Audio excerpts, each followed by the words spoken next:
Britain में क़ुरान पाक जी जेकी बेहुरमती कई वई आहे उनके ख़िलाफ़ तहरीक लब्बैक जैकबाबाद पारां एक रैली कढी वई है जेका फैज़ान मदीना खां निकिरंदी है।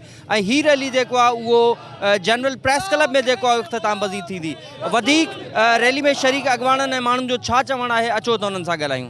बिस्मिल्लाहिर्रहमानिर्रहीम अस्सलातु वस्सलामु अलैका या सय्यदी या रसूलल्लाह व अला आलिका व असहाबिका या ख़ातमुन नबी रहमतुल लिल आलमीन रात आशिकी निजात मुजमिन सल्लल्लाहु अलैहि वसल्लम।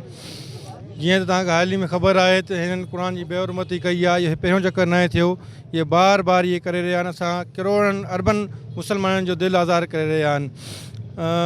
हिन वक़्तु जेकी टर्म्स कंडीशन आहे, दीन अमन जो दर्स न बल्कि जा जो दर्स दे थो, ग़ैरत जो दर्स दे थो। लब्बैक लब्बैक।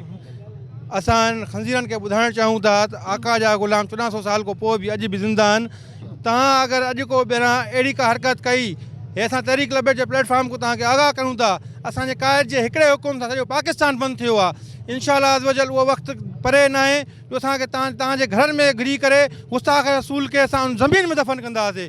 बिस्मिल्लाहिर्रहमानिर्रहीम अस्सलातु वस्सलामु अलैका या सय्यदी या रसूलल्लाह व अला आलिका व असहाबिका या सय्यदी या ख़ातमुन नबिय्यीन।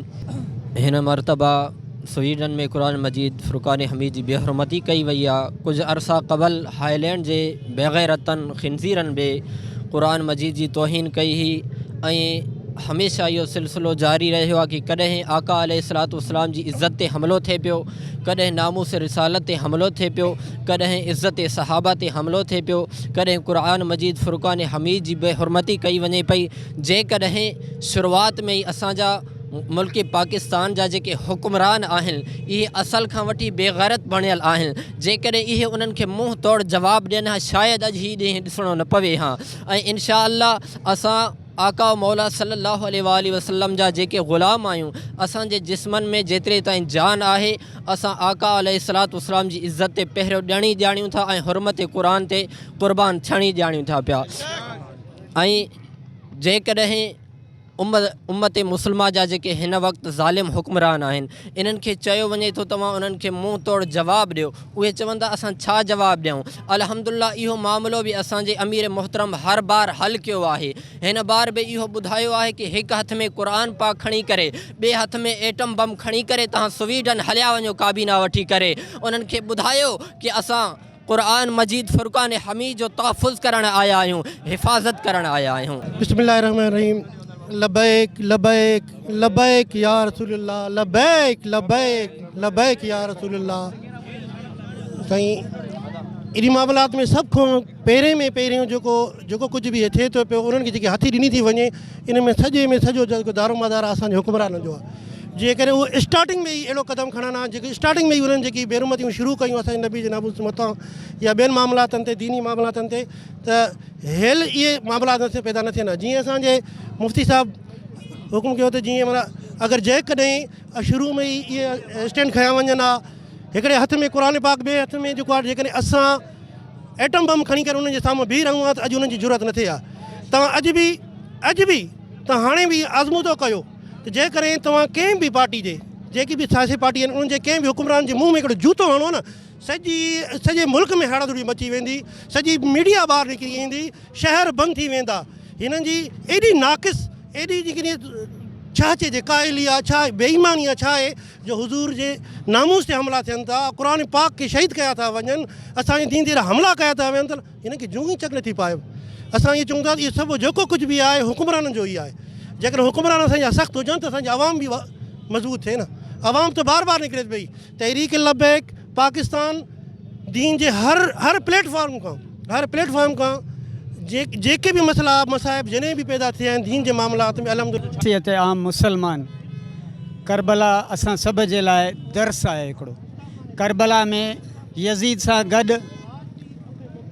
सां गॾु क़ुरान जा हाफ़िज़ भी हुया ऐं क़ुरान जा मुफ़्ती भी हुया, आलिम भी हुया ऐं इमाम हुसैन आली मक़ाम सां गॾु क़ुरान जा महाफ़िज़ हुया ऐं इमाम हुसैन आली मक़ाम क़ुरान जो महाफ़िज़ हुयो।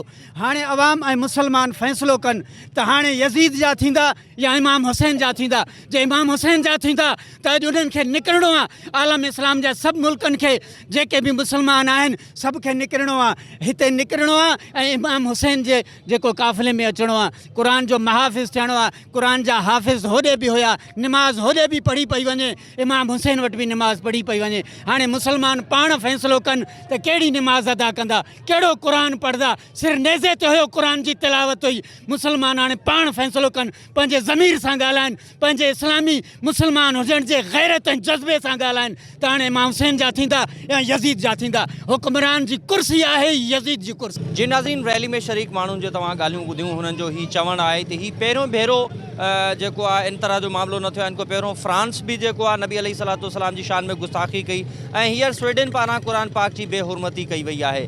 दुनिया में जेके 57 इस्लामी मुल्क आहिनि उन्हनि खे इन बारे में सीरियस को स्टेप खणणो पवंदो के सीरियस क़दम खणणा पवंदा, छो जो कि जेते ताईं उन्हनि खे हिकिड़ो जवाबु न मिलंदो मुसलमाननि 57 इस्लामी कंट्रीज़ पारां, उन्हनि जो ही गुस्ताखियुनि जो सिलसिलो ऐं इस्लाम ते जेके बेहुरमतियूं थियनि थियूं, इहो सिलसिलो जेको आहे न बीहंदो।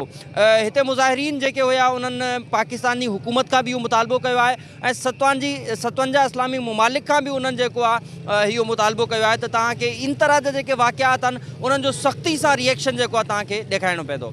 कैमरामैन सलीम गोलो सां गॾु आबिद अली मंगरो, जैकब न्यूज़, जैकबाबाद।